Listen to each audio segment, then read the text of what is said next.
जय हिंद साथियों, वेलकम है आप सभी का द करियर प्लानिट पर। साथियों, हमने ये जो लुसेंट किताब है इसका मैंने टेस्ट सीरीज स्टार्ट किया था। टेस्ट मत बोलिए इसको, ये बोलिए कि मैंने बिहार दरोगा के एग्ज़ाम से पहले 15-20 दिन में इसको कंप्लीट करने की बात कही थी।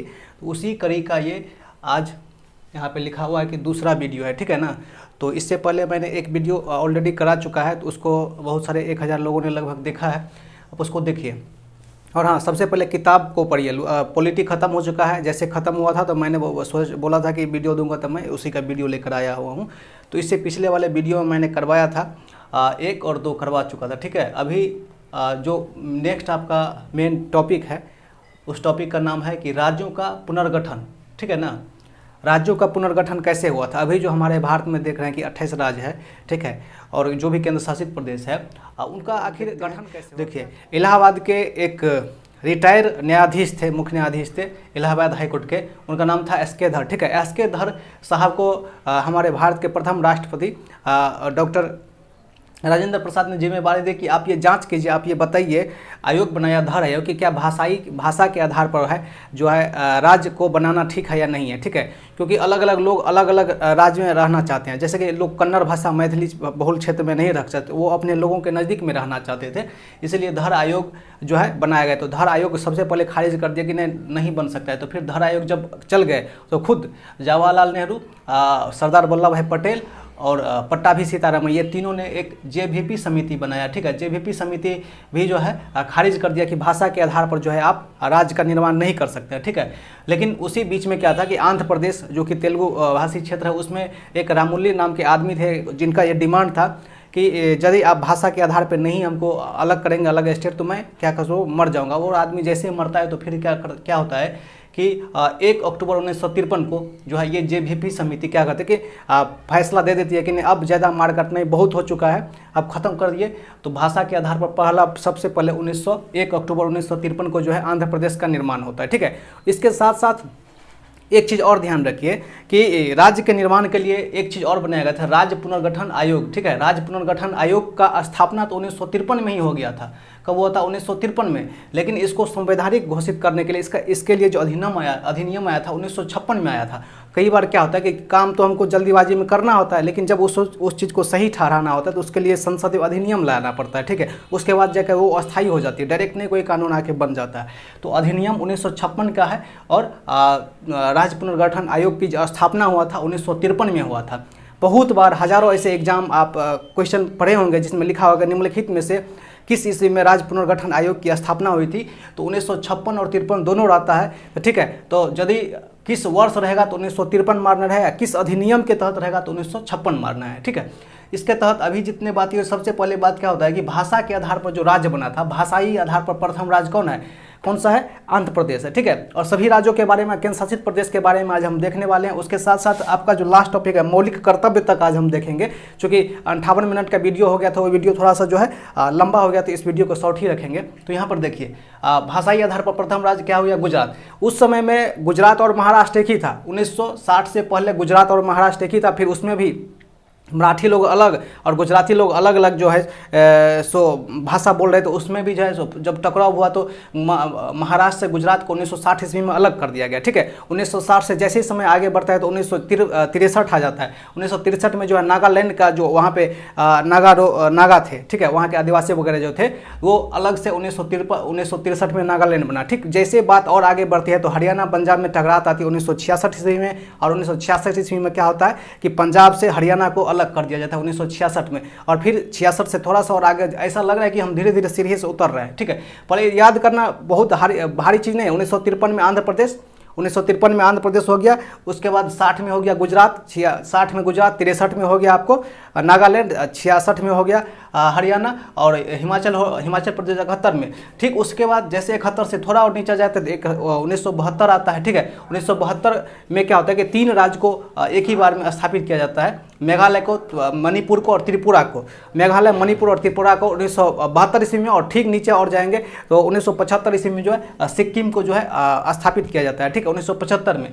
जब बात करते हैं मिजोरम, अरुणाचल प्रदेश और त्रिपुरा का, सॉरी मिजोरम, अरुणाचल प्रदेश और गोवा का, तो 1987 ईस्वी में जो है मतलब इन तीनों को निर्माण होता है, इन तीनों की स्थापना होती है। कितना में? 1987 ईस्वी में, ठीक है। लेकिन जब बात करेंगे नवंबर 2000 का, तो फिर से 3 राज्य और टूटते हैं, ठीक है। मध्य प्रदेश से टूटते हैं छत्तीसगढ़, बिहार से टूटते हैं झारखंड, और हिमाचल प्रदेश से टूटते हैं ये उत्तराखंड, और 2000 ईस्वी में बनते हैं। ठीक उसी तरह जब अभी आधुनिक टाइम में भी आंध्र प्रदेश से ये जो तेलंगाना अलग होता है 2 जून 2014 को, ठीक है। तो इस प्रकार से जो है जिस समय में हमारा देश आज़ाद हुआ था उस समय में 14 राज्य था और 6 केंद्र शासित प्रदेश, अभी 28 राज्य और 9 केंद्र शासित प्रदेश है, ठीक है।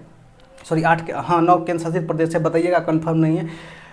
और उसके बाद जैसे समय आता है तो फिर ये जो जितने भी आप देख रहे हैं केंद्र शासित वगैरह उसके बारे में हम देखेंगे। देखिए सबसे पहले ये जो अपने भारत पर जब अंग्रेज भाग जाते हैं तो उसके बाद 2 ऐसे देश हैं जो रह जाते हैं, फ्रांस का और पुर्तगाल का, ये दोनों रह जाते हैं। इस दोनों में भी एक और बेवकूफ़ टाइप के रह जाते हैं, उसके बारे में बात करते हैं कि 1954 में क्या होता है कि फ्रांस की जो 3 बस्तियाँ थी, जिसको आज हम पांडिचेरी के नाम से जानते हैं, पांडिचेरी, यनम और चंद्रनगर कराईकल, ये जो 3 अलग अलग स्टेट में है, पांडिचेरी, यनम, चंद्रनगर और कराईकल, ठीक है।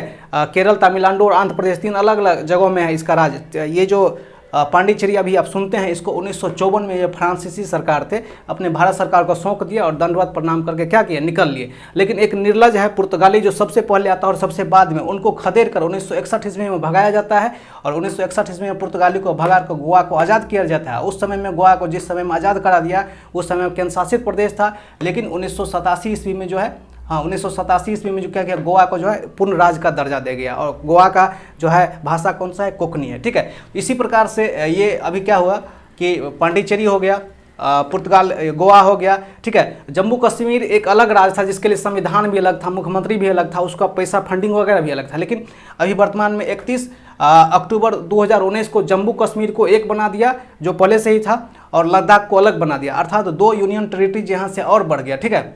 31 अक्टूबर 2019 को 2 अलग अलग जो है केंद्र शासित प्रदेश बनाया गया। ठीक उसी प्रकार 26 जनवरी 2020 को दादर और नगर हवेली, दमन और दीव जो था, ये दोनों पहले 2 अलग अलग था, इन दोनों को भी क्या किया गया, एक ही में जो है ला दिया गया। तो इस प्रकार से जो है सभी होते हैं। एक बच जाता है दिल्ली, ठीक है। तो दिल्ली के बारे में कभी हम फिर से अलग से चर्चा करेंगे। तो इस तरह से जो है हमारे राज्यों का जो पुनर्गठन हुआ था, आप जितने भी चीज़ देख रहे हैं, ये डेट वगैरह कई बार पूछ दिए जाते हैं एग्जामिनेशन में, इसीलिए आपको जो है ये डेट याद रखने की जरूरत है, ठीक है। अब यहाँ पर हम बात करते हैं, यह एक चीज़ लिखा हुआ है कि क्षेत्रीय परिषद। ये क्षेत्रीय परिषद क्या होता है? देखिए भारत में शासन प्रशासन के लिए अलग अलग कड़ियाँ बनाई गई है, ठीक उसी तरह जिस तरह से राज्य बनाया गया, केंद्र बनाया गया, उसी प्रकार ये क्षेत्रीय परिषद भारत को, पूरे संपूर्ण भारत को 5 अलग अलग क्षेत्रीय परिषद में बटा गया। आप जो लुसेंट किताब पढ़ेंगे तो उसमें अलग अलग से है। इस क्षेत्रीय परिषद का गठन तो करते हैं राष्ट्रपति, लेकिन इनका जो अध्यक्ष होते हैं, इनका अध्यक्ष कौन होता है? गृह मंत्री होते हैं। यदि गृह मंत्री एक्सेप्ट नहीं करते हैं तो राष्ट्रपति के द्वारा ही किसी को द्वारा मनोनीत आदमी को जो है उनका अध्यक्ष बनाया जाता है, ठीक है। एक तो हो गया अध्यक्ष, और इसका उपाध्यक्ष क्या होता है? ये जो 28 राज्य है, इस 28 राज्य का जो है चेंज हो के जो है उसका मुख्यमंत्री जो है, मुख्यमंत्री क्या इसका उपाध्यक्ष का काम करते हैं। और प्रत्येक जितने भी इनका उपाध्यक्ष है, एक तो होते हैं इनमें, एक तो होते हैं अध्यक्ष, हाँ एक तो होते हैं अध्यक्ष, ठीक है, एक होते हैं उपाध्यक्ष। अध्यक्ष होते हैं गृह मंत्री, उपाध्यक्ष होता है राज्य का सीएम, जो प्रति वर्ष बदलता है, ठीक है, प्रत्येक साल चेंज होता है। जैसे 2020 में बिहार के जो मुख्यमंत्री थे वो उपाध्यक्ष थे, तो 21 में झारखंड के हो सकते हैं, किसी और राज्य के। तो इस प्रकार से ये आपका जो है राज्यों का पुनर्गठन वाला खेल यहीं से समाप्त होता है, ठीक है। नागरिकता का जो है भारतीय संविधान के भाग 2 में अनुच्छेद 5 से लेकर 11 तक बात करते हैं, उसमें नागरिकता के बारे में बताया गया। सबसे पहले नागरिकता अधिनियम आया कब था? ये बहुत बार एग्जाम में आ जाता है। तो 1955 ईस्वी में भारतीय नागरिकता अधिनियम आया था। उसी नियम के आधार पर हम और आप, हमारा और आपका पूर्वज जिस आधार पर रह रहा है, उसी आधार पर नागरिकता मिलता आया है। उस अधिनियम को अलग अलग समय पर जो है संशोधन किया गया है, जैसे कि 1986 में किया गया था, फिर 2019-20 में किया गया था, ठीक है। तो अधिनियम तो कब का है? 1955 का है। तो उस अधिनियम के तहत जो आपको क्वेश्चन पूछा जाता है मैं वहाँ यहाँ पर वो बात करने वाला हूँ। देखिए आपको जब क्वेश्चन पूछेंगे ना, कि क्वेश्चन किस तरह से पूछा जाता है, क्वेश्चन पूछा जाता है कि निम्नलिखित में से कितने प्रकार से नागरिकता दिया जा सकता है। तो नागरिकता जो है 5 आधार पर मिलता है आपको, ठीक है। जन्म से, यदि आपका जन्म भारत के जन्मभूमि पर हुआ तो आप भारतीय हो जाएंगे। वंश परंपरा से, जैसे आपका परदादा परबाबा जो ही था वो यदि भारत में जन्म हुआ है तो आप वंश के आधार पर जो है आपको भारत का नागरिक माना जाएगा। या चाहे देशीयकरण से, मान के चलिए भारत क्या किया, किसी देश को अपने में मिला लिया तो देशीयकरण हो गया, तो उस हिसाब से जो उस अदर क्षेत्र में जो है रहेंगे तो उसमें मिल गया भारत में, तो उस प्रकार से देशीयकरण से भी आपको नागरिकता दिया सकता है। सारे के सारे जिस क्राइटेरिया को अपना एक्सेप्ट करेगा वो हो जाएगा। पंजीकरण, मान के चलिए आप किसी आप श्रीलंका के हैं, भारत में पंजीकरण रहते हैं, और पहले तो पंजीकरण में 6 महीना का ही समय था कि 6 महीना से रह, लेकिन अभी क्या है पंजीकरण में पूरा 5 साल रहना पड़ेगा, तब आपको जो है रहेगा। उसके साथ साथ भूमि का विस्तार, अभी कुछ दिन पहले हमारा जो चिकन नेक बोलते हैं, चिकन नेक के अगल बगल में क्या होता है कि बांग्लादेश से कुछ जगह लेके बांग्लादेश को उधर उस त्रिपुरा साइड में कुछ जगह दिया गया था। तो जितना भूमि विस्तार हमारा भारत में हुआ तो उनका बांग्लादेशी जो था अब इंडियन के नागरिक हो गए, तो उस हिसाब से भी आपको जो है नागरिकता मिलता है। तो इस प्रकार से 5 प्रकार से भारतीय संविधान में नागरिकता देने की बात कही गई है। जन्म, वंश परंपरा, देशीकरण, पंजीकरण, भूमि विस्तार से, ठीक है। उसके बाद आपको छीनेगा किस तरह से, चाहे तो आप यहाँ से जाइए पाकिस्तान में बस जाइए, पाकिस्तान का नागरिकता अपना लीजिए तो ऑलरेडी क्या हो जाएगा, आपका खत्म हो जाएगा। दूसरा, यदि आप भारत का जो है नागरिकता खत्म कर दीजिए, भारत का नागरिकता अपनी इच्छा से त्याग दीजिए, तब भी खत्म हो जाएगा। तीसरा, आपको यदि भारत सरकार चाहेगा तो आपका नागरिकता छीन सकता है। तो ये 3 प्रकार से नागरिकता जा सकता है, 5 प्रकार से नागरिकता आ सकता है। तो ये था आपके पॉइंट नंबर जो भी था 8 के बाद नंबर मौलिक अधिकार, ठीक है। ये मौलिक अधिकार बहुत भी है, ठीक है। मौलिक अधिकार के बारे में सबसे पहले जानिए, ये मौलिक अधिकार होता क्या है। मौलिक का मतलब होता है मूलभूत, जिस चीज़ के लिए आप किसी भी चीज़ को खड़ा होने के लिए जो बेस होता है वो बेस ही मौलिक का मतलब होता है। अधिकार का मतलब अधिकार, ये अधिकार वैसे हैं जो आपको खड़ा होने के लिए, चलने के लिए, हवा पीने के लिए, खाना खाने के लिए, कहीं टहलने के लिए, किसी पार्टी में जाने के लिए जो अधिकार की जरूरत पड़ती है, आपको ज़िंदगी जीने के लिए जिस अधिकार की जरूरत पड़ती है उसी को हम मूलभूत अधिकार कहते हैं या मौलिक अधिकार कहते हैं, ठीक है। सबसे पहले भारत के इतिहास में या भारतीय संविधान के इतिहास में जो है 1931 की बात है, जिस समय में सरदार वल्लभ भाई पटेल कांग्रेस के प्रथम बार जो है अध्यक्ष बने थे। कराची का अधिवेशन था, उसमें मूल कांग्रेस का जो कार्यकारिणी समिति था या कांग्रेस के जो कार्य करने वाले कमेटियां थी, सबसे पहले मूल अधिकार की 1931 में ही मांग की थी, और वहीं से जो है पनपता है मूल अधिकार की भावना, और वहीं से आज का मूल अधिकार हम देखते हैं इतना बड़ा। तो देखिए भारत में शुरुआत में 7 प्रकार के जो है मौलिक अधिकार की बात किया गया था, लेकिन अभी वर्तमान में 6 प्रकार की ही है, ठीक है। सबसे पहले तो है समानता का अधिकार, स्वतंत्रता का अधिकार, शोषण के धार्मिक स्वतंत्रता का अधिकार, उसके बाद संस्कृति और शिक्षा का अधिकार, और संवैधानिक उपचार का अधिकार, ठीक है। तो ये कुल 6 प्रकार का अधिकार था। और एक अधिकार और संपत्ति का अधिकार। देखिए भारतीय संविधान में आप जब पढ़ेंगे तो ये भारत के संविधान के भाग 3 में है, अनुच्छेद 12 से 35 में, ठीक है। लेकिन जब किसी भी किताब को आप देखेंगे ना कि अनुच्छेद 12 के बाद 13 आना चाहिए, 14 आना चाहिए, 15 आना चाहिए, ठीक उसी प्रकार 30, 31, 32, 33, 34, 35 आना चाहिए, तो 30 के बाद तो 32 आ जाता है। अनुच्छेद 31 अभी आप नहीं पढ़ रहे हैं, क्यों? क्योंकि अनुच्छेद 31 को खत्म कर दिया गया है, ठीक है। अनुच्छेद 31 आपके कहीं से भी किताब लेकर आइएगा तो अनुच्छेद 31 के बारे में आपको कोई जानकारी नहीं मिलेगा, ठीक है। अनुच्छेद 31 को क्या कर दिया गया, खाली जगह पर है। तो अनुच्छेद 31 को सबसे पहले तो कराची अधिवेशन में जो है बात किया गया था और मांग किया गया था, ठीक है। और दूसरा बात, ये अनुच्छेद 31 में संपत्ति का अधिकार था, ठीक है। जिस प्रकार से जीने के लिए आपको जरूरत है, अब संपत्ति के अधिकार को इसलिए निकाल दिया गया है क्योंकि ये भी एक प्रकार का मौलिक अधिकार मान लिया गया था, जिसमें लोगों को अधिक से अधिक पैसा अपने पास रख सकते थे, इसीलिए यहाँ से हटा गया। इस अधिकार को, ये जो अनुच्छेद 31 में था, इस संपत्ति के अधिकार को, इसको अब बना दिया गया कानूनी अधिकार, ठीक है। कानूनी अधिकार का भी दूसरा नाम है विधि अधिकार, ठीक है। विधिक अधिकार भी है। तो निम्नलिखित में से आपको इस तरह से ऑप्शन दिया जाता है, निम्नलिखित में से कौन सा जो है मौलिक अधिकार नहीं है, तो संपत्ति का अधिकार दिया रहेगा तो मार देना है। या चाहे देता है कि कानूनी अधिकार किस प्रकार का अधिकार है, मौलिक अधिकार है, कानूनी अधिकार है, या विधिक अधिकार है, संवैधानिक अधिकार है, तो कानूनी अधिकार मारना है, नहीं तो कानूनी अधिकार नहीं रहेगा तो विधिक अधिकार रहेगा, उसको जो है मार के आगे बढ़ना है। ये क्वेश्चन डायरेक्ट पूछे जाते हैं, इसीलिए मैं आपको बता रहा हूँ, ठीक है। और 31 को समाप्त करके तो ऐसा नहीं कि खत्म कर दिया, इस संपत्ति के अधिकार को कानूनी अधिकार में रखा गया, और इसको जो है संविधान के अनुच्छेद 301 में जो है इसको जगह दिया गया, ठीक है। अब जो हम बात करते हैं सबसे पहले अनुच्छेद 14 से लेकर 18 तक के, ठीक है। अनुच्छेद 14 से लेकर 18 तक में जो है समानता का या समता का अधिकार बताया गया है, ठीक है। जिसमें जो है अनुच्छेद 14 बोलता है, अनुच्छेद 14 यहाँ पे लिख दिया एक लाइन में। अनुच्छेद 14 क्या बोलता है कि अनुच्छेद 14 बोलता है कि विधि के समक्ष या कानून के समक्ष सभी आदमी, चाहे कोई शाहरुख खान का बेटा हो या चाहे एक छोटा आदमी का बेटा हो, यदि वो क्राइम करता है तो उसके लिए कानून बराबर दंड देगा, ठीक है। यही बात अनुच्छेद 14 बोलता है कि कानून के समक्ष सभी आदमी बराबर है, उसको समान नजरिए से देखा जाएगा, ठीक है। 15 बोलता है कि किसी भी आदमी को उसके धर्म, जाति, नस्ल या जन्म स्थान के आधार पर उसके साथ किसी तरह का भेदभाव किया जाना मना है। यदि आप भेदभाव करते हैं तो मौलिक अधिकार का जो हनन होता है, और वो मौलिक अधिकार के लिए सुप्रीम कोर्ट में दावा कर सकते हैं कि मेरे साथ अधूरा। हाँ, एक चीज़ और सुनिए, ये जो मौलिक अधिकार मान के चलिए, अभी आप जहाँ पर है जीने के लिए आपको तकलीफ होता है, जैसे कि आप अपने रूम में बैठे हुए हैं, ठीक है, बगल वाला कोई बहुत तेज से हॉर्न बनाता है, तो क्या हुआ, आपका मौलिक अधिकार हनन हुआ, आप जो जी रहे हैं उससे प्रभावित हुआ। तो आप क्या कर सकते हैं, चाहे तो अनुच्छेद 32 का उपयोग करके आप सुप्रीम कोर्ट में जो है जा सकते हैं, या चाहे अनुच्छेद 212 के तहत जो है आप जो है हाई कोर्ट में जा सकते हैं, ठीक है। अनुच्छेद 212 ही है शायद, हाँ 212 ही है, 212 ही है के तहत आप हाई कोर्ट में जा सकते हैं, ठीक है। तो इस तरह से आपका अपने अधिकारों का जो है संरक्षण कर सकते हैं, ठीक है। तो 15 समझ गए।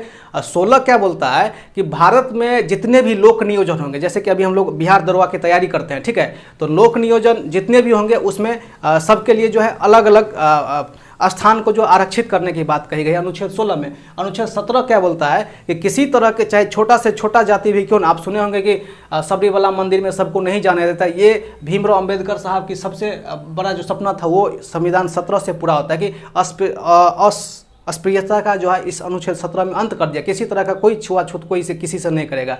यदि छुआछूत करेगा तो छोटा आदमी बड़े लेवल पर कैसे कुर्सी पर बैठेगा, ठीक है। इसीलिए अनुच्छेद 17 को जो है कर दिया गया।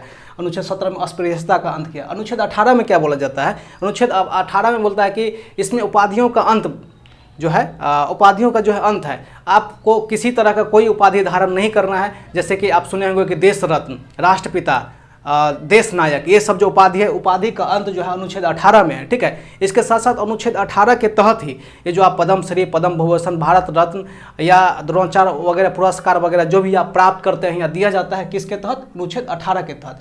तो अनुच्छेद 14 से लेकर 18 तक समानता या स्वतंत्रता का, समानता या समता का अधिकार था। अनुच्छेद 14 से लेकर अनुच्छेद 22 तक के बीच में जो है स्वतंत्रता का अधिकार है, ठीक है। स्वतंत्रता का अधिकार, आप स्वतंत्र है क्या सब करने के लिए। यहाँ पर देखिए अनुच्छेद 19 में जो है 6 प्रकार की स्वतंत्रता की बात कही गई है। आपके किताब में बहुत डिटेल से लिखा गया, आप देख लीजिएगा। 6 प्रकार के स्वतंत्रता का बात अनुच्छेद 19 में है, जिसमें प्रेस की स्वतंत्रता, बिना हथियार के एक जगह एकत्र होकर किसी भाषण वगैरह की मतलब एकत्र करके सम्मेलन करना वगैरह इसी में है। और अनुच्छेद 20 में क्या है, अनुच्छेद 20 में यह है कि मान के चलिए आपको कहीं पर गिरफ्तार कर लिया जाता है, ठीक है। तो आप ये पूछ सकते हैं कि आपने किस आधार पर हमको गिरफ्तार किया है, आप हमको प्रूफ दीजिए, या अपराध दोष सिद्धि हेतु आप हमको बताइए। वही बात इसमें कहा गया है, ठीक है। अनुच्छेद 21 में है क्या है कि प्राण और दाहिक जो है, प्राण और दाहिक, प्राण का मतलब क्या होता है कि हम अभी हमें प्राण है तो यहाँ पर हम बोल रहे हैं, और दाहिक मतलब ये देह, देह मतलब दाहिक होता है। प्राण और दाहिक का अधिकार, अर्थात अपने प्राण का और देह का जो आप रक्षा करेंगे ना, वही अनुच्छेद 21 में है। तो सबसे पहले आपके प्राण के लिए क्या जरूरी है, सबसे पहले ये अनुच्छेद 21 में प्राण और दैहिक एक लाइन में ही हम लोग सुनते हैं, उड़ जाते हैं। आज थोड़ा सा हम लोग डीप, इस किताब में ही लिखा हुआ, ज़्यादा डीप में नहीं। प्राण और दैहिक का मतलब क्या होता है, प्राण का मतलब होता है कि जब हम स्वच्छ हवा लेंगे, स्वच्छ खाना खाएंगे, स्वच्छ वातावरण में रहेंगे, तभी तो हम मेरा प्राण और दैहिक स्वतंत्रता का हनन नहीं होगा, ठीक है। मान के चलिए हम यहाँ पर हैं, कोई जो है 180 डेसिबल पर जो है डीजे बजा रहा है, तो मेरा प्राण और दैहिकता का क्या हुआ, प्रभावित हुआ, तो हम इसके थ्रू जो है कर सकते हैं, ठीक है। तो प्राण और दैहिकता का मतलब जो है सरकार का, प्रत्येक सरकार का, चाहे वो राज्य सरकार हो, केंद्र सरकार हो या स्थानीय सरकार हो, प्रत्येक सरकार का ये दायित्व होता है, दायित्व बनता है कि अपने उनका जो नागरिक है उनके स्वास्थ्य का, उनके स्वास्थ्य का, उनकी स्वच्छता का ख्याल रखा जाए। और उनके स्वास्थ्य और स्वच्छता का ख्याल तभी रखा जा सकता है जब वो एक हेल्दी इन्वायरमेंट में रहेंगे, पलेंगे, बढ़ेंगे, तभी, अन्यथा नहीं रखा जा सकता, ठीक है। इसके लिए जो है क्या करते हैं, 2010 ईस्वी में भारतीय हरित न्यायाधिकरण की स्थापना किया गया। तो पूरे भारत में कहीं पे भी यदि पर्यावरण का हनन होता है, वृक्ष की कटाई होती है, तो आप देख सकते हैं कि अनुच्छेद 21 के तहत जो इसकी स्थापना हुआ था अक्टूबर 2010 में, ठीक है, एनजीटी की, नेशनल ग्रीन ट्रिब्यूनल या राष्ट्रीय हरित न्यायाधिकरण, थोड़ा सा नाम लटपटा रहा है, तो उनकी स्थापना की गई थी। पूरे देश में कहीं पे भी यदि पर्यावरण इफेक्टेड होता है तो वो क्या होता है कि अनुच्छेद 21 के तहत जो है आप अनुच्छेद 21 ही उसके लिए जिम्मेदारी होती है। अनुच्छेद 21 के तहत ही जब पूरा का पूरा सरकार का उत्तरदायी की है एक हेल्दी इन्वायरमेंट बना के रखे, ठीक है।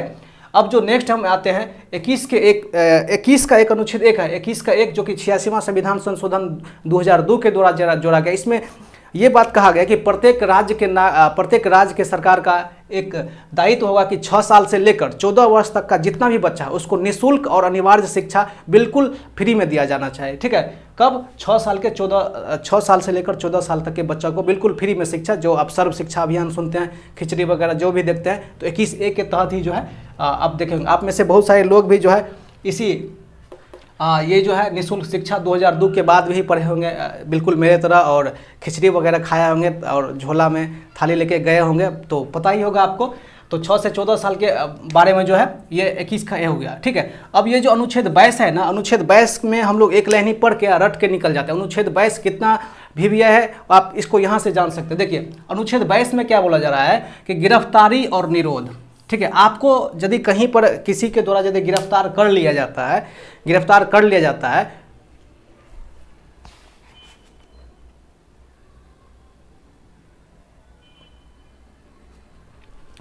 आपको यदि कहीं पे भी गिरफ्तार कर लिया जाता है तो गिरफ्तार करने वाले अधिकारियों का 3 आपको जो है कारण बताना होगा। सबसे पहला कारण कि आपको किस कारण से गिरफ्तार किया गया है। दूसरा, 24 घंटा के अंदर जो है उनको उपयुक्त न्यायाधीश के समक्ष जो है उपयुक्त न्यायाधीश या मजिस्ट्रेट के समक्ष जो है उनको प्रस्तुत करना होगा। तीसरा, आपको एक सज़ा के लिए एक ही बार जो है दंडित किया जाएगा। ठीक है, उसके लिए दोबारा दंडित नहीं किया जाएगा। ठीक है, तो इसमें जो है गिरफ्तारी और निरोध की बात कही गई है। यदि आपका गिरफ्तारी होता है तो और हाँ, और आपके अपने ही पक्ष में जो है गवाही देने के लिए जो है बात नहीं किया जाएगा। इसमें यही बात है। एक बात यहाँ पर और है कि ये जो निरोध है, यहाँ पर नीचा में लिखा हुआ कि निवारक निरोध, इस लुसेंट किताब में थोड़ा नीचा में दिया, इसको पढ़ लीजिएगा बढ़िया से, हो सकता है कि हमसे कुछ चूक हो जाए यहाँ पर। ये निवारक निरोध अधिनियम है क्या? ठीक है, अब बहुत बार आप मूवी देखते हैं, इसको समझने के लिए आपको थोड़ा सा बैक में जाना पड़ेगा। ठीक है, बहुत बार क्या होता है कि जब हम लोग मूवी देख रहे होते हैं तो चूँकि बॉलीवुड वाला को उतना पता होता नहीं है, वो लोग क्या करता है कि सीन बना देते हैं।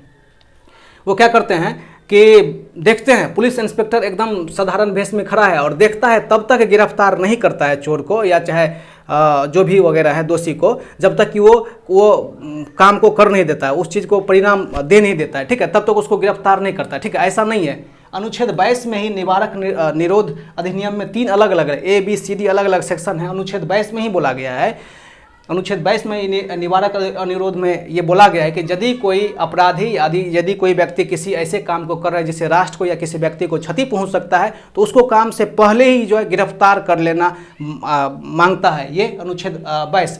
इसमें क्या होता है कि अपराध से रोकना उसका काम है। इस निवारक निरोध का काम क्या है कि अपराध से पहले ही आपको जो है गिरफ्तार करके नज़रबंद समझते हैं कि नहीं। कुछ दिन पहले जो है आप समझे होंगे लॉकडाउन से पहले कि महबूबा मुफ्ती उनके पिताजी वगैरह को सबको क्या कर नज़रबंद कर दिए थे। क्यों? क्योंकि सरकार को पता था कि यदि ये बाहर में रहेंगे तो कुछ ना कुछ होगा, इसीलिए उनको, हालांकि कानून तो है कि 3 महीना तक ही आपको नज़रबंद में रखे। और ये कब किया जा सकता है? जब सरकार को अब पता चल जाए कि ये सामने वाला बंदा जो है कहीं ना कहीं कुछ बड़ा करने वाला है, तब जो है सरकार वहाँ पर आपको नज़रबंद करती है, निवारक अधिनियम लाती है। ठीक है, निवारक निरोध की तरह आपको 3 महीना ही बन सकते, उससे ज़्यादा, लेकिन उन लोग को 6 महीना किया गया था। ठीक है, तो वही बात यहाँ पर है कि अपराध से रोकना जो है निवारक अधिनियम का काम है, अपराध के लिए दंड देना इसका काम नहीं है। हालांकि पुलिस जब किसी क्राइम करते हैं, जैसे कि आप कहीं चोरी करेंगे या हम ही कहीं चोरी करेंगे तो हमको पकड़ लेगा, तो हम चोरी कर लें उसके बाद पकड़ेगा। लेकिन निवारक अधिनियम में पहले से ही जो है ध्यान रखा जाता है कि हाँ यहाँ पे क्राइम होने वाला है, तो उससे पहले उसको रोक लिया जाता है। ठीक है, हालांकि बॉलीवुड वगैरह में इस चीज़ को पुलिस उसको तब तक गिरफ्तार नहीं करती है, दिखाया भी जाता है कि जब तक को गिरफ्तार नहीं करता। लेकिन यहाँ पर अनुच्छेद 22 ये बोलता है कि निवारक अधिनियम के तहत अपराध करने से पहले उसको रोकना, अपराध के लिए दंड देना इसका काम नहीं है। ठीक है, और यदि ऐसे में अपराध करने से पहले आपको पकड़ लेता है तो तुरंत छोड़ेगा नहीं, कम से कम 3 महीना के बाद ही आपको छोड़ा जाएगा या कुछ होगा। और बिल्कुल पुलिस के कस्टडी में पुलिस कहाँ रखेगा? बिल्कुल जिसको नज़रबंद करते हैं वो आपको रखेगा 3 महीना के अंदर। ठीक है, निवारक अधिनियम भारत में अलग अलग समय पर लाया गया है। सबसे पहले 1950 में लाया गया था, ठीक, किताब में लिखा हुआ है किसके लिए लाया गया था आप देखिए। उसके बाद 1971 में, फिर 1974 में, 1980 में, 1991 में आतंकवाद विरोधी लाया गया था। ये भी है, 2-3 सेट में हमको मिल गया था, ठीक है। टेरर एंड इस टाइप से कुछ है, ठीक है, आतंकवादी के लिए। और फिर ये जो है ये भी आतंकवादी के लिए 2001 में लाया गया था, ठीक है। इसको बनाया गया था, तुरंत खत्म भी कर दिया था, 1 साल के अंदर में ही खत्म कर दिया था। तो ये जो निवारक अधिनियम, उम्मीद करते हैं कि थोड़ा सा समझे होंगे। और हाँ, इसको समझने के बाद एक बार किताब को फिर जरूर पढ़िएगा, ठीक है। आपका अनुच्छेद 23 और 24 जो है, 23-24 है, शोषण के विरुद्ध अधिकार है, ठीक है। शोषण के विरुद्ध अधिकार में आर्टिकल 23 क्या बोलता है? आर्टिकल 23 बोलता है कि मानव का व्यापार, एक समय था जिसमें दास प्रथा, हमने बताया था सबसे पहले क्लास में ही कि 1833 ईस्वी के आसपास से मनुष्य का खरीद बिक्री, जैसे आप आलू खरीद के लाते हैं 20 रुपया में 1 kg, ठीक उसी तरह से मनुष्य को खरीदा जाता था। तो अनुच्छेद 23 बोलता है कि किसी भी आदमी को खरीद बिक्री नहीं होगा। उसके साथ साथ यदि कोई भी आदमी किसी आदमी से काम करवा के उसका पैसा नहीं देता है, बेगारी करवाता है, तो वो भी अनुच्छेद 23 के तहत जो है उनके तहत मुकदमा दायर किया जा सकता है, उनके साथ शोषण किया जा सकता है। तो अनुच्छेद 23 में ही ये बात है। अनुच्छेद 24 क्या बोलता है कि 14 वर्ष से कम उम्र के बच्चे को यदि आप किसी भी कारखाना में या किसी भी ऐसे काम में लगाते हैं जिससे कि उनका जोखिम हो सकता है, तो फिर आपको जो है वहाँ से लगाना मना है, ठीक है। आपको आपके ऊपर जो है मुकदमा दायर हो सकता है 23-24 के अंतर्गत, ठीक है। 14 साल से कम के बच्चे को यदि आप किसी भी जोखिम भरे कामों में लगाते हैं तब। और अनुच्छेद 23 में एक चीज़ और रखिए, ठीक है, मानव को बेच नहीं सकते हैं, बेगारी नहीं करवा सकते हैं, लेकिन यदि राष्ट्र पर किसी तरह का आपदा आ गया है, ठीक है, किसी भी तरह का भयानक आपदा आ गया है, तो सरकार ये कर सकती है कि आपको बाध्य कर सकती है, आपको मजबूर कर सकते हैं कि आप राष्ट्र के रक्षा के लिए कूदिए, अपने प्राणों की आहुति दीजिए, ठीक है। ये लिखा हुआ है अनुच्छेद 23 में, आपके किताब में भी लिखा हुआ, आप पढ़ सकते हैं, ठीक है। तो साथियों, ये 23-24 था। अब हम जो यहाँ पर अनुच्छेद 25 से लेकर और 28 तक में जो है धार्मिक स्वतंत्रता का बात करते हैं। अनुच्छेद 25 से लेकर 28 तक में धार्मिक स्वतंत्रता के बारे में। तो अनुच्छेद 25 में क्या बोलता है कि कोई भी आदमी, पूरे भारत के जो 32,84,263 किलोमीटर वर्ग क्षेत्रफल है, कोई भी आदमी किसी भी प्रकार के धर्म को मान सकता है, ठीक है, अपने धर्म की प्रचार प्रसार कर सकता है। ये किस अनुच्छेद में कहा गया है? ये कहा गया है अनुच्छेद 25 में, ठीक है। अनुच्छेद 26 में कहा गया है कि कोई भी आदमी धार्मिक अनुष्ठान कर सकता है, धार्मिक कर्मकांड कर सकता है। जैसे कि लक्ष्मी पूजा है तो हम लक्ष्मी पूजा कर सकते हैं, कि कोई आदमी अल्लाह को याद कर रहे हैं तो वो अपना वो क्या कर सकते हैं, नमाज पढ़ सकते हैं, शुक्रवार को नमाज पढ़ सकते हैं, जो भी उनका धार्मिक कर्मकांड है वो कर सकते हैं। ये किस में कहा गया? अनुच्छेद 26 में। अनुच्छेद 28 में क्या कहा गया, ये चीज़ सुनिए।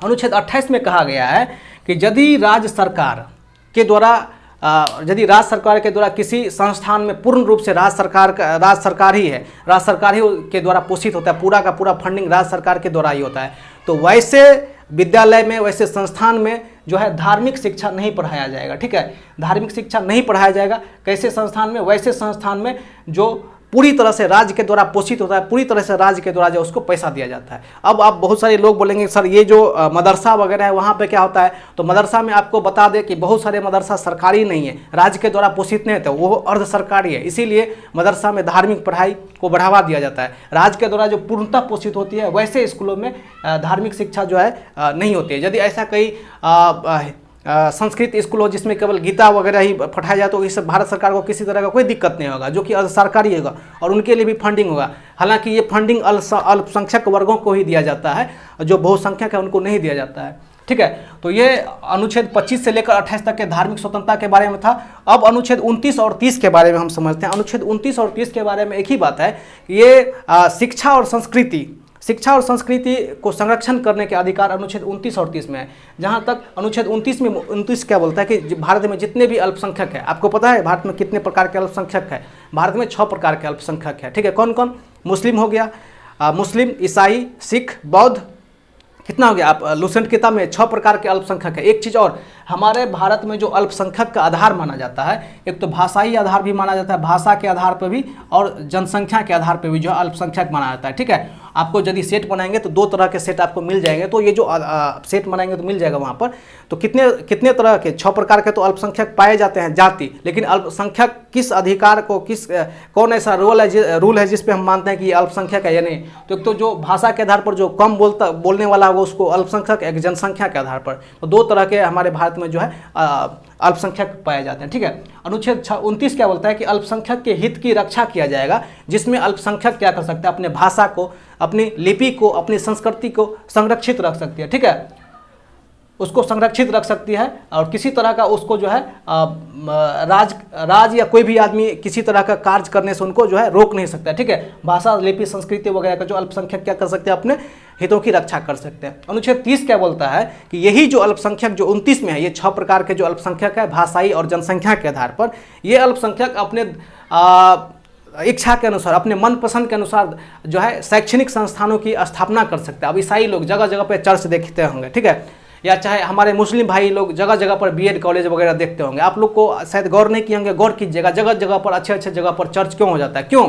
क्योंकि सरकार जो है उनके लिए, जैसे कोई अल्पसंख्यक कोई काम करना चाहती है तो और वो अर्जी करते हैं कि हमको थोड़ा सा अनुदान चाहिए, तो सरकार बढ़ चढ़ कर उनको अनुदान देती है, जिसके कारण अच्छे जगहों पर थोड़ा बहुत पैसा उनके पास भी होता है और अपने मनपसंद का संस्कृति संस्थान बना लेता है, उसका जो है संचालन वगैरह खुद करते हैं, उसमें सरकार की कोई भूमिका नहीं है। तो अपने अनुसार से जो है, किसी चर्च में देखें कि सरकार पेमेंट देती है, नहीं, वो अपने अनुसार से शासन प्रशासन का कार्य चलाता है। ठीक है, तो साथियों 29 और 30 भी हमारा जो है कंप्लीट हो गया। अब आर्टिकल जो है 32 है, ये भी है। ठीक है, आर्टिकल 32 को भारतीय संविधान के पिता बोलिए या भीमराव अम्बेडकर साहब बोलिए, इसको संवैधानिक उपचार का आत्मा या संविधान का आत्मा बोला है। ठीक है, अनुच्छेद 32 को इसको बोला जाता है संवैधानिक उपचार। ठीक है, संवैधानिक उपचार में ये क्या है? ठीक है, तो यदि किसी तरह से हनन होता है तो आप सुप्रीम कोर्ट में, आपके मौलिक अधिकार का हनन होता है तो सुप्रीम कोर्ट में अनुच्छेद 32 के तहत जो है आप क्या कर सकते हैं, याचिका दायर कर सकते हैं। उसके 5 अलग अलग तरीका है। और एक चीज़ मैंने पहले यहाँ पर 212 लिखा था, ये 212 गलत लिखा है, अनुच्छेद 226 होता है।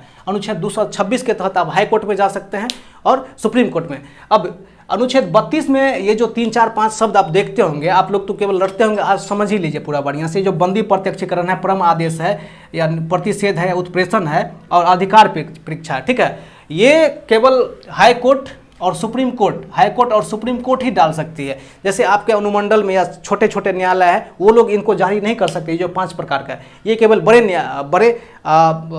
न्यायालय का ही काम है। इस बड़े में भी जो है 1-2 ऐसे हैं जो केवल सुप्रीम कोर्ट ही जारी कर सकता है, हाई कोर्ट भी नहीं जारी कर सकता। चलिए उसको हम देखते हैं। देखिए, बंदी प्रत्यक्षीकरण क्या होता है? मान के चलिए मैं एक साधारण आदमी हूँ, ठीक है, और सॉरी एक चीज़ और यहाँ से समझिए, बंदी प्रत्यक्षीकरण से पहले आपको एक चीज़ समझना होगा।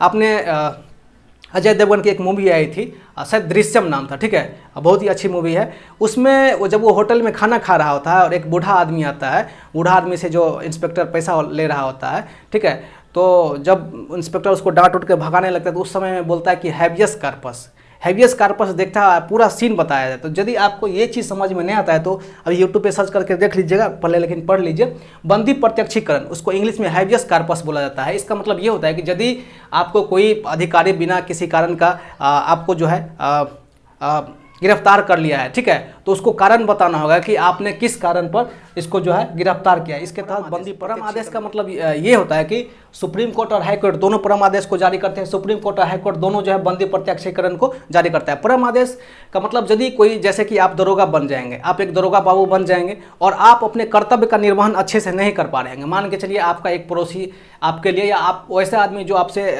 नाराज रहता है या आप उसके लिए खफा रहते हैं, वो आपके पास जाते हैं और आप उसका काम नहीं करते हैं, तो वो आदमी हाई कोर्ट में जा सकता है और बोल सकता है कि परम आदेश के तहत कि आपको जो है समन भेजा जा सकता है परम आदेश के तहत कि आपने उनका काम क्यों नहीं किया। इस प्रकार से ये हुआ कि यदि कोई लोक अधिकारी, ठीक है, अपने कर्तव्य का निर्वहन नहीं करता है तो उसके विरुद्ध क्या लाया जा सकता है? बंदी प्रत्यक्षीकरण। ठीक है, उसके बाद प्रतिषेध। ये प्रतिषेध जो है हाई कोर्ट और सुप्रीम कोर्ट दोनों के द्वारा दिया जाता है।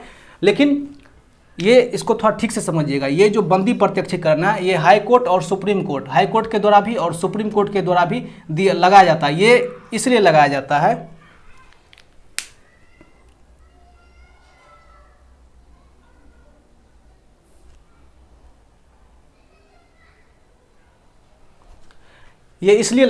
है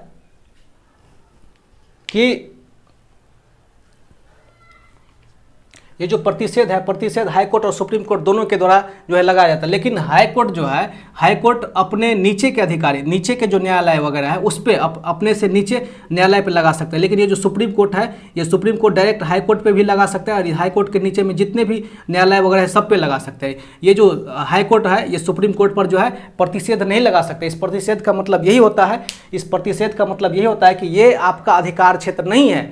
मान के चलिए आपके अनुमंडल में जहाँ पे एक छोटा सा न्यायालय है वहाँ पर कोई किसी को गोली मार देता है तो वो लोकली हो गया। लेकिन मान के चलिए पाकिस्तान का कोई बंदा आ जाता है आतंकवादी टाइप का और जिससे कि भारत के राष्ट्र पे ही खतरा है, तो वो उनके अधिकार क्षेत्र का बड़ा मामला है, उनके अधिकार क्षेत्र पर नहीं है। तो ऐसे में जो है, ऐसे में सुप्रीम कोर्ट उस छोटे न्यायालय पर जो है, सॉरी हाई कोर्ट उस छोटे न्यायालय पर बोल सकती है परम आदेश के तहत, सॉरी प्रतिषेध के तहत कि ये तुम्हारे अधिकार क्षेत्र से बाहर का है, हमको भेजो।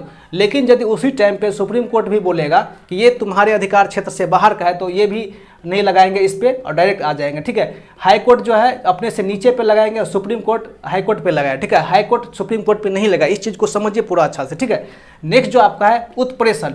उत्प्रेषण में क्या होता है कि जब कोई मामला, भी आपको पता है कि भारत में 40 लाख से अधिक केस जो है पेंडिंग पड़ा हुआ है। ठीक है, मूवी वगैरह देखिए सब पता चल जाएगा। 40 लाख से अधिक केस पेंडिंग में पड़ा है। ठीक है, तो जो भी लंबित मामला है, ठीक है, इससे भी हाई कोर्ट और सुप्रीम कोर्ट क्या करता है कि अपने छोटे न्यायालय को देता है, अधिकार देता है या बोलता है कि तुम्हारे पास यदि कोई लंबित मामला है तो मैं खाली बैठा हूँ, मेरे लिए भेज दो। ये किस में करता है? उत्प्रेषण में। ठीक है, उत्प्रेषण में करता है। एक नीचे में अधिकार परीक्षा। अधिकार परीक्षा मतलब क्या होता है ये समझिए। मान के चलिए मैं एक लफंदर टाइप का आदमी हूँ या चाहे आप ही हैं और बिहार दरोगा के कुर्सी पर बैठ गए हैं या भारत के राष्ट्रपति के कुर्सी पर बैठ गए हैं, ठीक है, या किसी अच्छे पोस्ट पर बैठ गए जबकि मैं कोई हूँ ही नहीं और कारोबार को संभाल रहा है, जो काम उस पोस्ट का है या पद का वो काम हम कर रहे हैं, तो ये सुप्रीम कोर्ट और हाई कोर्ट दोनों आपसे पूछ सकती है कि तुम किस अधिकार से ये काम कर रहे हो। ठीक है, इसी को अधिकार परीक्षा बोला जाता है। तो साथियों ये जो 5 अलग अलग पॉइंट है, बहुत ही कम लोग इसको अच्छे से समझाए हैं। यदि आप नहीं समझे तो इसको तुरंत पीछे जाइए, 2-3 बार सुनिए। ठीक है, उसके बाद आपको सब पता चल जाएगा। ठीक है, और यहाँ पर कुछ चीज़ें और यहाँ पर लिखे हुए हैं कि ये जो हमारा मौलिक अधिकार था, इस मौलिक अधिकार में अलग अलग समय पर कुछ संशोधन हुए थे।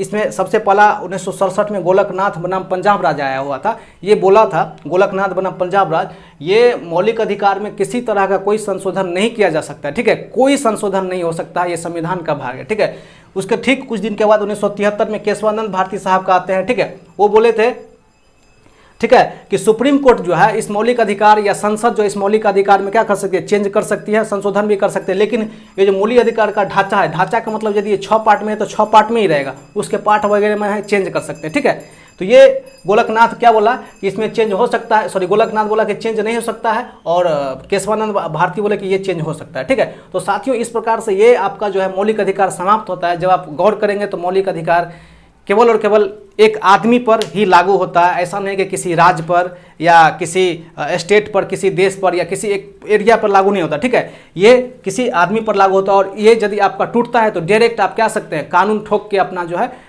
हिस्सा ले सकते हैं या आपका जो भी है टूट रहा है वो चीज़ आप करवा सकते हैं। नेक्स्ट जो आपका है राज्य का नीति निर्देशक तत्व। ठीक है, इसके बारे में समझिए। ठीक है, जब आप पढ़ेंगे गौर से तो मौलिक अधिकार और राज्य का नीति निर्देशक तत्व ये दोनों आपको एक ही लगेगा कि दोनों में कोई अंतर ही नहीं। लेकिन आज मैं दोनों के अंतर को आपको बताऊंगा। पता नहीं वीडियो कितना लंबा चौड़ा हो गया होगा। ठीक है, ये जो राज्य का नीति निर्देशक तत्व है संविधान के भाग 4 में है। ठीक है, और 36 अनुच्छेद 36 से लेकर 51 के बीच में जो है ये बात पूरा का पूरा संलिप्त है। ठीक है, और इसको जो है आयरलैंड की सरकार से लिया गया है। ठीक है, मौलिक अधिकार को अमेरिका के सरकार से लिया गया था और इसको राज्य के नीति निर्देशक तत्व को जो आयरलैंड के संविधान से लिया गया था। ठीक है, और कोई भी राज्य जैसे कि बिहार राज्य जो अपना शासन का कानून चलाती है, कोई भी राज्य जो शासन चलाती है तो ये राज्य के नीति निर्देशक तत्व के अनुसार ही, ये जो राज्य का नीति निर्देशक तत्व है अर्थात भारतीय संविधान के भाग 4 में है, इसी के अनुसार राज्य में जो है शासन चलता है। राज्य का शासन किसके अनुसार चलता है? राज्य के नीति निर्देशक तत्व के अनुसार। ठीक है, तो राज्य में जो कानून बनता है, राज्य में जितना भी कानून बनता है या राज्य सरकार का जितना भी कानून, तो सारा का सारा राज्य के नीति निर्देशक तत्व को ध्यान में रखकर ही बनाया जाता है उस राज्य सरकार के द्वारा। ठीक है, अच्छा, राज्य के नीति निर्देशक तत्व का उद्देश्य क्या है? राज्य के नीति निर्देशक तत्व का उद्देश्य क्या है, क्यों इसको बनाया गया? तो राज्य के नीति निर्देशक तत्व का एक ही उद्देश्य है, क्योंकि भारत में कल्याणकारी राज्य की स्थापना हो सके। हमारे भारत में कल्याणकारी राज्य का मतलब होता है कि सबका कल्याण हो। ठीक है, पूंजीवादी का मतलब क्या था, किसी खास आदमी में ही। ठीक है, और उसी प्रकार भारत में क्या है, कल्याणकारी राज्य की स्थापना के लिए जो है राज्य का नीति निर्देशक तत्व लाया गया। अब कल्याणकारी राज्य का मतलब क्या होता है, आपको डायरेक्ट ये सब मिलेगा, ये जो शब्द आपको लिखा हो यहाँ पर, सामाजिक और आर्थिक लोकतंत्र वगैरह, ये सारा आपको जब आप सेट वगैरह बनाएंगे और घूस का जो सेट पूछेगा, अच्छा खासा सेट पूछेगा, ये मिलेगा आपको, इसीलिए देख लीजिए। तो राज्य का जो नीति निर्देशक तत्व है, इसका एक ही उद्देश्य है, क्या, तो कल्याणकारी राज्य की स्थापना करना। और कल्याणकारी राज्य की स्थापना का मतलब ये होता है कि पूरे हमारे भारत में सामाजिक और आर्थिक लोकतंत्र की स्थापना करना। यदि हमारे भारत में सामाजिक और आर्थिक लोकतंत्र की स्थापना करना होगा तो राज्य के नीति निर्देशक तत्व के अनुसार ही कानून बनाना होगा, ठीक है। इसका मतलब ये होता है कि राज्य के नीति निर्देशक तत्व का एक ही कर्म है कि एक ही काम है कि भारत में या समाज में क्या है कि आर्थिक और सामाजिक लोकतंत्र को स्थापित करना, ठीक है। इसका मतलब यही हुआ। अब यहाँ पर अनुच्छेद 39 से लेकर कुछ यहाँ पर जो है अनुच्छेद दिया गया है, तो मैं आपको डायरेक्ट बोल ही देता हूँ, किताब में लिखा हुआ है तो देख लीजिएगा, ठीक है। देखिए अनुच्छेद 36 से लेकर 51 तक के बीच में आपको क्या है, राज्य के नीति निर्देशक तत्व है, ये आपको जी पर रटा होना चाहिए। एक एक बात मैं जो बोल रहा हूँ उसको सुनिए। अनुच्छेद 39 में क्या है, अनुच्छेद 39 में बोला था कि समान काम के लिए समान वेतन, ठीक है, चाहे वो लेडीज हो या पुरुष हो, समान कार्य के लिए समान वेतन। 39 क में क्या बोला जाता है कि यदि कोई आदमी गरीब है, निःशुल्क और कानून विधि सहायता, अनुच्छेद जो है 39 के क में लिखा गया, ठीक है। अनुच्छेद 40 में क्या है, ग्राम पंचायत की स्थापना करना। ग्राम पंचायत यह भी जो चुनाव हो रहा है अनुच्छेद 40 के अंतर्गत लाया जाता है। अनुच्छेद 41 में क्या, अनुच्छेद 41 में बोलता है, अनुच्छेद 41 में क्या है कि अनुच्छेद 41 में क्या है,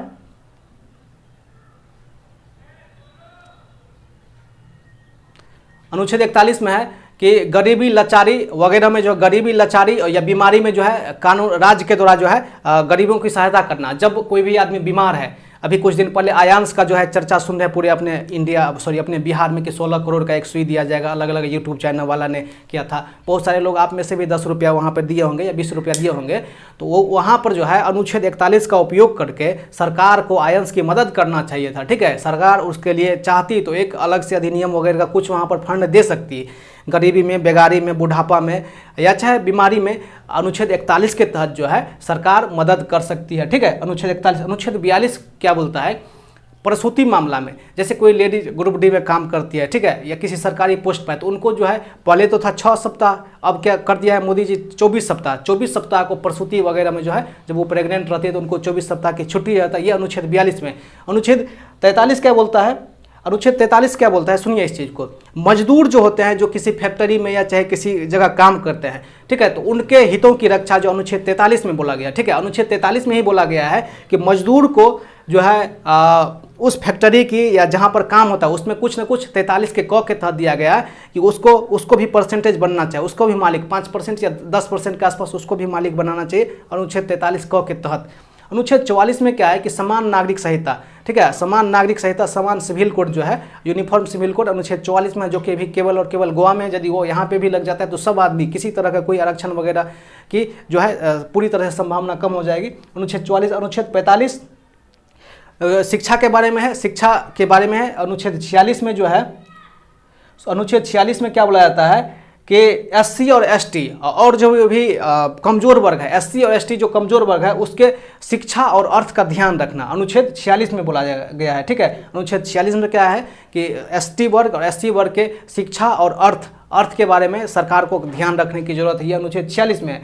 अनुच्छेद 47 में क्या है कि पोषाहार और स्वास्थ्य स्तर, सरकार का ये कर्तव्य है कि पूरे राज्य में या सभी नागरिकों को पोषाहार, जो आप खाते पीते हैं, कि 2400 कैलोरी ग्रामीण क्षेत्र में और 2100 कैलोरी जो है शहरी क्षेत्र में, ये आपको किसी भी तरह से आपको पोषण करना है, ठीक है। ये अनुच्छेद 47 में बोला है। इसके साथ साथ आप जो मारते हैं, ठीक है, ड्रिंकिंग, ये बोला जाता है कि यदि आप मदिरा वगैरह पीते हैं तो ऐसा पीजिए, इतना पीजिए कि आप आराम से जहाँ से पी के अपने घर आ जा सके, ठीक है। वो भी अनुच्छेद, शराब पीना भी अनुच्छेद 47 में ही, ठीक है, अनुच्छेद 47 में। अनुच्छेद 48 में क्या है कि कृषि और पशुपालन है। अनुच्छेद 48 में क्या है, कृषि और पशुपालन की जो है विकास के बारे में सरकार को ध्यान देना चाहिए अनुच्छेद 48 में। अनुच्छेद 48 का कब बोलता है कि पर्यावरण के बारे में ध्यान देना किसका काम है, सरकार का है। इसके साथ साथ मैंने बोला था कि प्रत्येक सरकार का ये कर्तव्य होता है अनुच्छेद 21(1) के तहत, प्राण और दायित्व के तहत, ठीक है। आपको पहले बताए हुए थे यहाँ पर प्राण और दायित्व वाला जो था, इसमें पहले बताए थे कि सरकार का यह कर्तव्य बनता है कि वो स्वच्छ और स्वस्थ इन्वायरमेंट प्रदान करे, ठीक है। यही बात अनुच्छेद 48 क में भी कहा गया है, ठीक है। अनुच्छेद 49 में क्या बोला जाता है कि राष्ट्रीय महत्व के जितने भी स्मारक हैं, राजेंद्र प्रसाद का या चाहे शेरशाह सूरी वगैरह का या ताजमहल वगैरह, उनकी रक्षा करना किस में आता है? अनुच्छेद 49 में। अनुच्छेद 50 में क्या बोलता है कि कार्यपालिका को न्यायपालिका से अलग कर दीजिए। अनुच्छेद 51 में क्या बोलता है कि अंतर्राष्ट्रीय शांति के बारे में जो है सरकार को ध्यान रखना चाहिए। ऐसा नहीं कि बात बात पर तीर धनुष लेकर और कभी पाकिस्तान की तरफ घुमा देना चाहिए, कभी बांग्लादेश का, ऐसा नहीं कर। अंतर्राष्ट्रीय शांति को ध्यान में रखना चाहिए, प्रत्येक राज्य का ये कर्तव्य बनता है अनुच्छेद 51 के तहत, ठीक है। तो साथियों ये आपका था राज्य के नीति निर्देशक तत्व। अब यहाँ पर एक चीज़ हम बात करते हैं, यदि आपका मौलिक अधिकार हनन हो रहा था तो आप कहाँ जा रहे थे? मौलिक अधिकार आप रेडियो पे भी सुन रहे थे तो आप जो है अनुच्छेद का यूज करके डायरेक्ट पहुँचते थे सुप्रीम कोर्ट या हाई कोर्ट। लेकिन यहाँ पर यदि इतने कार्य में से कोई भी कार्य यदि नहीं होता है तो आप कानून के लिए सरकार के पास नहीं जा सकते हैं, ठीक है। आप सरकार के पास नहीं, जैसे कि आप कहीं पे ज़्यादा धुआं है तो इसको आप डायरेक्ट कोर्ट में चैलेंज नहीं कर सकते। इसीलिए इतनी सारी जो चीज़ मैंने बताया है, ठीक है, इसके लिए ढीली ढाली व्यवस्था यदि भारत में लगती है, आपको लगता होगा कि भारत का शासन व्यवस्था कमजोर है, तो आप एक बहुत बड़ा क्राइम करके देखिए तुरंत पकड़ लीजिएगा। लेकिन जो राज्य का नीति निर्देशक तत्व है जिसपे सरकार ध्यान नहीं देना चाहती, उसको कोर्ट में घसीटा नहीं जा सकता है, इसीलिए कुछ चीज़ें ढीले ढाली आपको दिखाई देती है, ठीक है। तो साथियों यहाँ पर यह है कि मौलिक अधिकार जो है एक व्यक्ति के सबसे पहले आप अंतर जान लीजिए मौलिक अधिकार और मौलिक कर्तव्य में, ठीक है।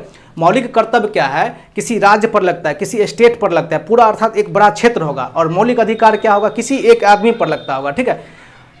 समझ रहे कि नहीं? यदि आप मौलिक अधिकार का कर्तव्य नहीं करते हैं तो आपको घसीटा जाएगा न्यायालय में, यदि आप इसको नहीं करते हैं तो आपको कहीं घसीटा नहीं जाएगा, ठीक है। इसका दायरा बहुत बड़ा है, मौलिक कर्तव्य का इसका दायरा बहुत छोटा, एक आदमी पे ही जाकर रुक जाता है। और भी है, किताब में आप पढ़ लीजिएगा अच्छा से। और सबसे लास्ट में एक है मौलिक कर्तव्य, ठीक है। सबसे पहले समझिए, मौलिक कर्तव्य को भारतीय संविधान के भाग 4 का क में रखा गया। भारतीय संविधान के भाग 4 में राज्य के नीति निर्देशक तत्व रखा गया, लेकिन 4 के क में मौलिक कर्तव्य को रखा गया है, ठीक है। इसको भारतीय संविधान के अनुच्छेद 51 क में रखा गया, 51 क में रखा गया है मौलिक कर्तव्य को। और इसको जो लिया गया है मौलिक अधिकार को लिया गया था यूएसए से, इसको लिया गया था आयरलैंड से, ठीक है। ये जो है किधर चल गया, ये राज्य का नीति निर्देशक आयरलैंड से, और ये जो मौलिक कर्तव्य है रूस से लिया गया, यूएसएसआर से, ठीक है। और 42वें संविधान संशोधन के तहत इसमें जो है, पहले तो इसमें 10 ही था, मूल संविधान में मौलिक कर्तव्य कितना था? 10 है, लेकिन एक और बढ़ गया, ये जो शिक्षा है 21 का ये है, ये एक बार और बढ़ गया, ठीक है। और मौलिक कर्तव्य होता क्या है? राज्य के नीति निर्देशक तत्व देख लिए, मौलिक अधिकार देख लिया। और ये क्या होता है? ये क्या होता है? ये एक ही बात होता है कि आपको आपके राष्ट्र की जो है, आपको आपके राष्ट्र की अवहेलना नहीं करने की जरूरत है, लेकिन आप कर भी देते हैं। जैसे कि आप कर भी देते हैं, यहाँ पे तो वीडियो के सामने नहीं बोलते हैं, यदि आप रूम में भी कर देते हैं तो आपको इसके लिए कोर्ट में नहीं घसीटा जाएगा, ठीक है। ऐसा नहीं कि आप पे बहुत बड़ा ये हो जाएगा। इसका है कि राष्ट्रगान का आदर कीजिए, राष्ट्रीय गीत का आदर कीजिए, ठीक है। अभी कुछ दिन पहले आप सुनेंगे कि आप सिनेमा हॉल में जाते हैं तो कोई वंदे मातरम नहीं गाता, ये मौलिक कर्तव्य में ही आता है। तो मौलिक कर्तव्य को यदि आप मानते हैं या नहीं मानते, ये आपके नैतिकता के पर डिपेंड करता है कि मानते हैं कि नहीं मानते हैं, ठीक है। तो नहीं भी मानते हैं तो इसके लिए आपको ऐसा नहीं कि कंठ पकड़ के घसीट के ले जाएगा कोर्ट, ठीक है। तो अब किताब में लिखा हुआ है 4-5, इसमें एक ही बात है कि ये आप पर डिपेंड है कि आप किसी अपने राष्ट्र का रिस्पेक्ट करते हैं या चाहे ई रिस्पेक्ट करते हैं, ठीक है। लेकिन यदि आप ई रिस्पेक्ट भी करते हैं तो आपको जो है कोर्ट नहीं घसीटा जाएगा, ठीक है। तो साथियों वीडियो तो थोड़ा सा लंबा हो ही गया होगा, तो माफ़ कर दीजिएगा इसके लिए, लेकिन यही सारी बातें थी, तो आप समझ सकते हैं चीज़ों को। और बहुत ही जल्द हमसे फिर मिलते हैं और लूसेंट किताब को ख़त्म करें तो करेंगे ही। तो साथियों बहुत बहुत धन्यवाद आपका ये वीडियो देखने के लिए। मैं चैनल को तो प्रायः सब्सक्राइब वगैरह करने के लिए नहीं बोलता हूँ, लेकिन थोड़ी सी या इस वीडियो को बनाने में मेहनत पड़ती है। तो यदि मैं मेहनत कर रहा हूं तो इसको आप लोग अपने फेसबुक से चाहे तो शेयर कर सकते हैं, नहीं तो नहीं भी शेयर कर सकते हैं, कोई दिक्कत नहीं है। धन्यवाद साथियों।